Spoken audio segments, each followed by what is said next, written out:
Costco. No. What's going on, everyone? We are back, not on a training day, but on a Costco trip / Safeway trip / partial meal prep type day. So it's a full rest day today. Doesn't mean we're not doing our cardio. I did my cardio this morning, Incline treadmill, 3-speed, 5 incline. But now we are heading to Costco to get all the goodies that my coach has lined up for this week. So usually I'll make my rounds. The biggest reason why I'm going to Costco over every other grocery store is because their ground beef, for the amount of leanness, the amount of fat that you get in ground beef, it is unmatched. I mean, no other store has that amount of ground beef, that lean, for that low of a price. And if you found one, please let me know. Because I'm just looking for best price, best quality, and of course, bulk, because I need to have 3 meals with red meat this week. So it's going to be pretty hefty, but we're going to make it happen. Man, other than that, we're picking up pretty much all the other goodies from Costco. I think we got, apparently they don't have hash browns there, which, it's a little saddening, but we'll still make it work. That's why we're also heading to Safeway, because they got some pretty gnarly hash browns. And on this off season, I mean, I get a choice between hash browns or potatoes for my first meal as far as the carbs go. So best believe I'm going to be treating myself to some hash browns while we can, because I mean, I notice hash browns are a little bit higher in fat than most potatoes. Depends, some potatoes, like for example sweet potatoes, they have a little bit higher fat content than red potatoes or your golden potatoes, but for the most part, I mean, hash browns have a little bit higher fat. So we'll have that, and I don't think I'm going to get any avocado from Costco, and here's why. The last time that I got them, 2 weeks ago, they were extremely green. So I was like, all right, that's cool. They'll probably be ready in a few days. It just takes a little bit of time to ripen. They are still almost just as green as when I got them. And just to test them out, just to see if, it was just the green as opposed to, them actually being ready, I cut into one. Man, these things are like rocks. I have no idea how they're taking this long to ripen. But that being said, we're probably not going to get avocados from Costco. So pluses and minuses to everything, everywhere you go. But I think the biggest thing that I've been really cherishing this weekend, as far as my rest days go, is I'm actually taking a mental rest day as well, or rest days, because for the past about 3-4 weeks, I've just been going. In other words, I've been extremely focused on the business, extremely focused on writing the book that I'm writing. So, I mean, it almost got to the point where I was burnout. I mean, in pretty much every way, shape, and form. I would try to get up and focus for the day on whatever I needed to focus on, and it just wasn't happening, because it was almost like I was just, when you're lifting the day after or 2 days after the lift, and you had an extremely good lift, but you're really freaking sore. That's how my brain felt all the time. And so, that being said, it seems counterproductive to have these mental rest days, because, for me, I want to get as much work as I can done in the business and in writing. But that being said, sometimes it's slowing you down for long term, because if you don't have enough energy, you're not going to be able to produce your best quality work in a timely manner. So we're taking a couple rest days. My partner and I, we went out to the lake yesterday out here in Sacramento. So it that really helped, because it's the sunshine, the wind, just being out on a paddleboard in the middle of the lake. It's honestly, I talk about meditation, but I laid down there to sunbathe for a little bit, and it was almost like I just fell right into this deep state of relaxation without, any technique for meditation. Like it was almost like the nature around me was doing the work for me. So that being said, we are off to Costco. We're gonna go get this grocery haul in, and I will talk to y'all in a little bit. Looks like we're getting a little bit of traffic here, so I gotta focus a little more, but I'll see y'all in there. Alright, so we have touched down. We are on the lookout for ground beef. We have a little bit of chicken going. We just need to pick some up in a little bit, because I just cooked a ton of chicken. But we're gonna get various kinds of potatoes too. It's gonna be a lot of fun. But got to say, I came to another Costco that I usually don't go to. This one is select. It has quite a bit of stuff here, so this is gonna be a good find. Alright, so this is the official haul. We got russet potatoes, body wash because we ran out, chicken. This is the 10-pound beef lug that I highly recommend from Costco. It's 95% lean, 5% fat. Can't get any better than that. And it's only, this one's $49.19. And then we got egg whites, eggs, bananas, and some Cheerios for the end of the cereal. So that's pretty much the bulk of it, literally and figuratively. So I'll see y'all on the road. All right, Costco haul is officially complete.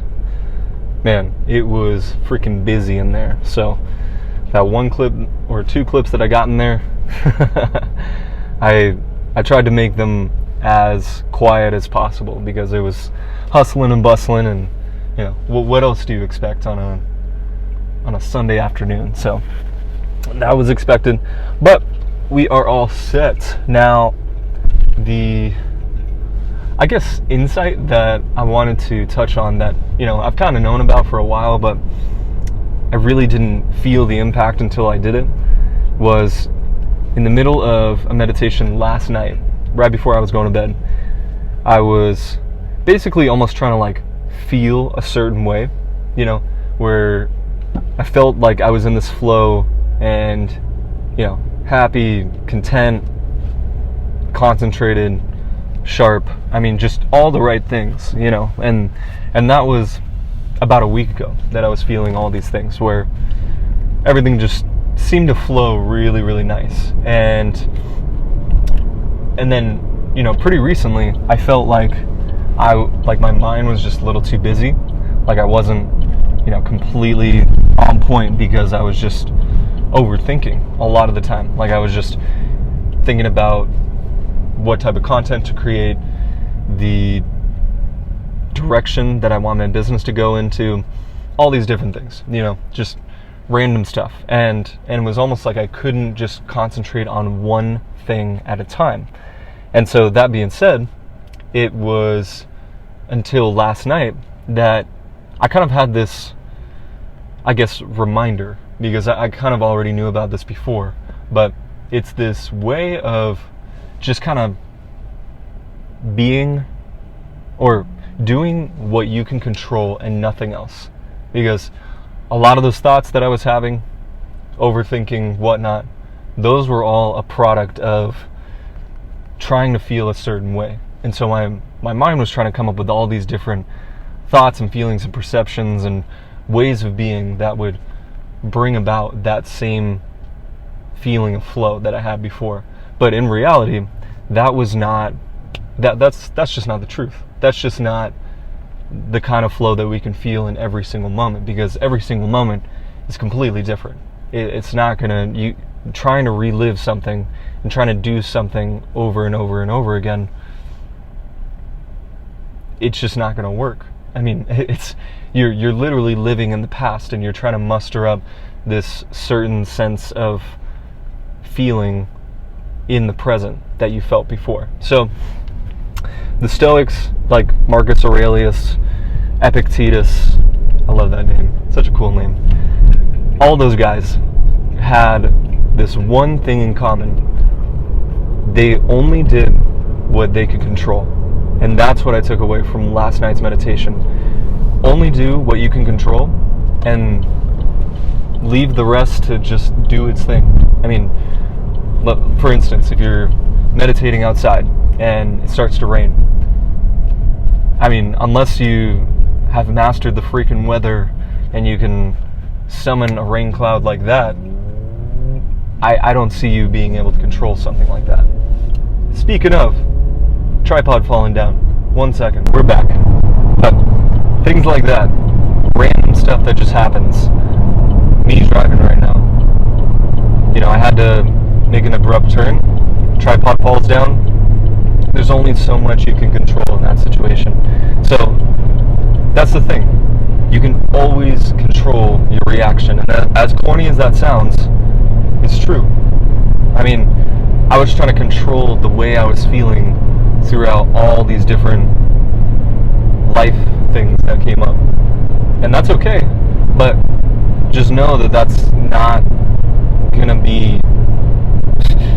be the case most of the time. You're not gonna be in control of everything, because if you were in control of everything, man, I guess we'd have to bow down to you and call you, I mean, dare I say it, freaking God. So that being said, we're not in control of everything, but what we can control 100% of the time is our reaction and how we respond to every given moment. And so all I did in the meditation last night was I stuck to that mantra, the inhale so, exhale hum, and then I just let everything else go, and it was freeing. Honestly, I was feeling anxious a lot of the time. I was a little bit depressed because I didn't know if this would work or not. I was just going back and forth in my head, just feeling all these things, angry that it wasn't happening the way I wanted it to.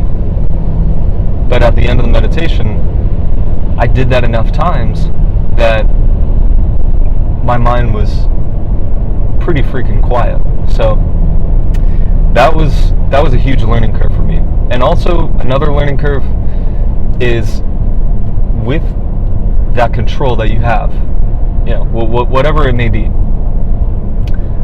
staying in that meditation and staying with the mantra, as uncomfortable it might be at sometimes, that's our form of mental weight training. And I thought that was pretty cool, because I go into every weight training session just ready to obliterate the muscle. Like, no matter which muscle it is, it could be freaking calves. Doesn't matter. We're still going to obliterate the muscle, because what's the point of even being there if you don't have a goal within that being there? And so my goal is just put on as much muscle tissue as possible. Get freaking huge. That's it. But with these mental weight training sessions, my goal is to be happy and concentrated. Boom. That's it.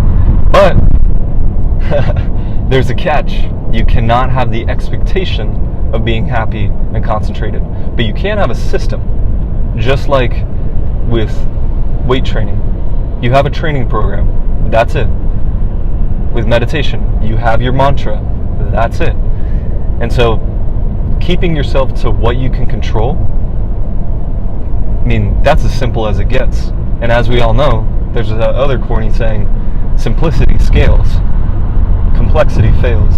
So keep whatever systems that you have going as simple as possible, and I promise you, you will make progress.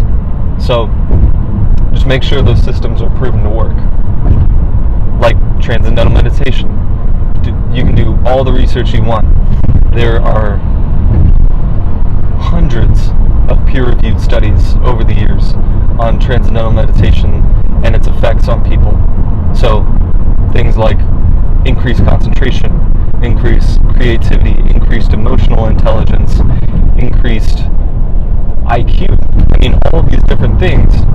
You can do your own research. This has been proven to work. And so there are systems set in place so that you can thrive. And that's the same thing with my coaching business. And this is not an ad.